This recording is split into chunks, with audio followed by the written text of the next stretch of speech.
How much do you need every month to live in Ecuador? The cost of living in Ecuador really depends on how you want to live. If you want to be extravagant, then the sky's the limit. And if you want to be very frugal, you could really pinch pennies. But in this video, I really want to focus on living comfortably here in Ecuador, since who doesn't want to live a comfortable life? To get an idea of how much you're going to be spending monthly, we're going to look at the rent, utilities, transportation, food, and any extra expenses you might have while living here in Ecuador. And I'd like you to take into consideration the fact that the prices here are going to be an average, since everyone's taste may vary. So with all that in mind, let's begin.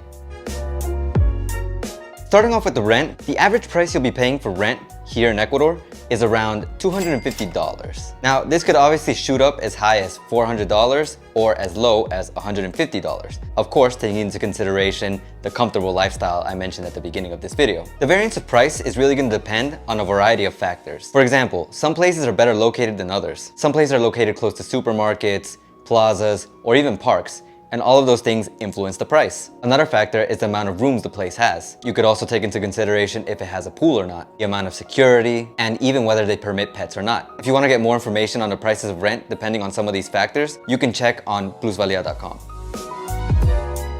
Next, let's take a look at utilities. This will include water, electricity, internet, and the phone. So first, water is very cheap, ranging from about $5 to $15. Also, depending on the city and where you live in, sometimes the rent will include water, and sometimes, depending on other cities, you might have to buy your own water tankers, which will cost around $40 to $60. Then we have electricity. Depending on where you live and how much you use it, electricity can start off from around $25 and go up to as high as around $100 or even more. Generally, when you pay more than $100, it's because the zone you live in is considered a business zone. Those zones typically pay more in electricity than normal housing zones. So if you really want to avoid that, you definitely want to ask about that beforehand. Now let's look at the internet. Different companies offer different plans, but in general, the price of internet that you're going to find is around $20 for a basic plan and $40 for a more advanced, better plan. There are even plans that go higher, but I really don't recommend going over $40 if you want to live comfortably.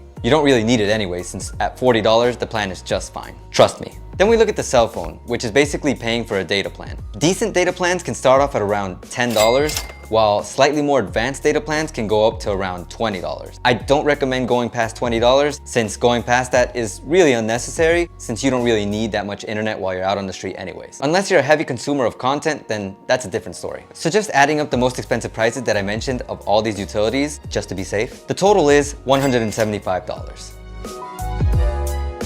So next up we have transportation. And here we have what I like to call the 3 P's of transportation. We have public, we have private, and we have personal. Public transportation typically refers to buses. Buses can cost around 25 cents to 35 cents. They take you all over the city, but you do generally have to take at least 2 to get to your destination. So imagine the price being around 50 to 70 cents. And remember, this is both there and back. So it would be a total of around either $1 or $1.40. The disadvantage with buses is the fact that they don't get you exactly to where you want to go most of the time, and the fact that they're very dangerous, since sometimes people will hop on the bus and actually rob the whole bus. Then we have private transportation, which generally includes either Uber, an Uber-like form of transportation, or a taxi. The prices of all of these are very similar, so I'll average it out to about $1.50 to $2.50 per ride. And remember, $2.50 there and $2.50 back, which in total would be around $5 per trip. The prices of these taxis, Ubers, or Uber-like services may differ depending on what city you live in. The disadvantage with Ubers or taxis is the fact that if you use them constantly, in the long run, they're gonna end up costing you a lot more than anything else. And then we have personal transportation. This could either mean your own car or your own motorcycle. Personally, I drive a motorcycle. On my motorcycle, I can average around $4 to $5 of fuel a week, which equals to about $16 to $20 a month.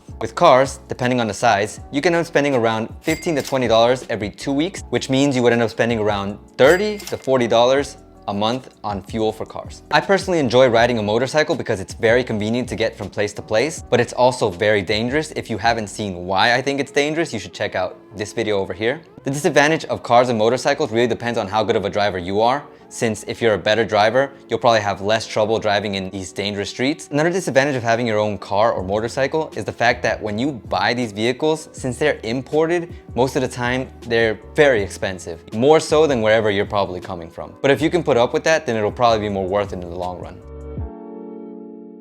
Now let's talk about food. The situation with food here in Ecuador is that it's generally very cheap, especially if you just focus on the basic meals that you need for everyday life. For example, here in Ecuador, they serve meals called almuerzos, which are basically lunches, which typically cost around $2.50 each. So let's just suppose each of your 3 meals a day costs $2.50. That means at the end of the day, you're spending around $7.50. At the end of the week, you're spending around $52.50. And at the end of the month, you'd be spending around $210. This does not take into consideration any extra meals you might decide to have during the day, snacks, or anything extra that you might consider buying while you're over here in Ecuador.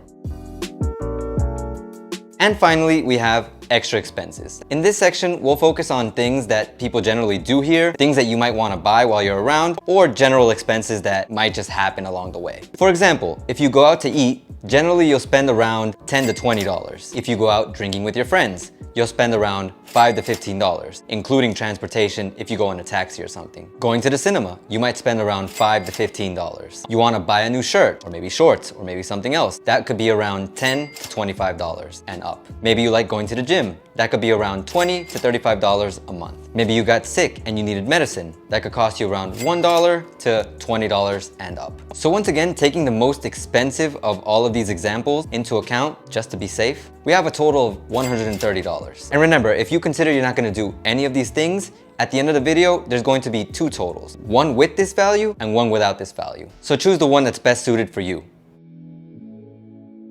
So now that we have all the average approximate prices, let's add up the total. To get this total, we'll add up the rent, utilities, transportation, which in that case we'll talk about either having a car or a motorcycle, food, and we'll add separately the extra expenses after all of this. So adding up the rent, which averaged at around $250, utilities, which were $175, gas for a motorcycle, which was around $20, and food, which averaged at around $210, we have a total of $655. If instead of a motorcycle you have a car, it would be a total of $675. Then if we add everything up again, but also add in the extra $130 from extra expenses, we would have a total of $785, or $805 if you're using a car, which in both cases, with or without the extra expenses, all equals up to less than $1,000 a month to live here in Ecuador. And I'd like to reiterate that these prices are an average. Depending on the city, the location within that city, and other various factors, you might end up paying a lot more or a lot less for all of the things that I mentioned today. So if you're planning on coming to live here in Ecuador, I hope that this video was very informative and helped you understand more or less how much you're gonna end up spending while you're living here per month. And also, if you were considering buying a house here in Ecuador, you might wanna check out this video